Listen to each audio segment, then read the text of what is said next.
শুভ দুপুর। বেলা তো অনেক হলো, তা এখন কি রান্না করলাম সেটা তো তোমাদের সঙ্গে শেয়ার করি। তোমরা একটু দেখো কি রান্না করেছি, কারণ তোমাদের সঙ্গে শেয়ার না করলে কিন্তু ভালো লাগে না। তোমাদের কাছে শেয়ার করে তারপরে বেশ খাওয়া দাওয়া করতে খুব ভালো লাগে। তা যাই হোক বন্ধুরা, তা কী রান্না করেছি তোমরা একটু দেখো আমি কি রান্না করলাম আজকে। আজকে আমার মেনুতে কী আছে, মেনুতে আছে এই দেখো বন্ধুরা, এই যে আছে গরম গরম ভাত আছে। আর এই ভাতের সঙ্গে আর কী আছে, কী করেছি সেটা তোমাদেরকে দেখাই। এই দেখো, এটা হচ্ছে উচ্ছে কুমড়োর বটি। আর একটা আছে, এই দেখো কী বলো তো, এটা ভেন্ডি পেঁয়াজ দিয়ে ভাজা, এটা খুব সুন্দর লাগে খেতে। আর একটা আছে,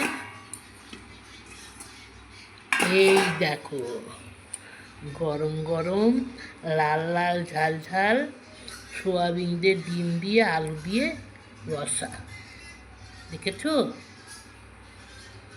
এটাই ছিল বন্ধুরা আজকে আমার মেনু।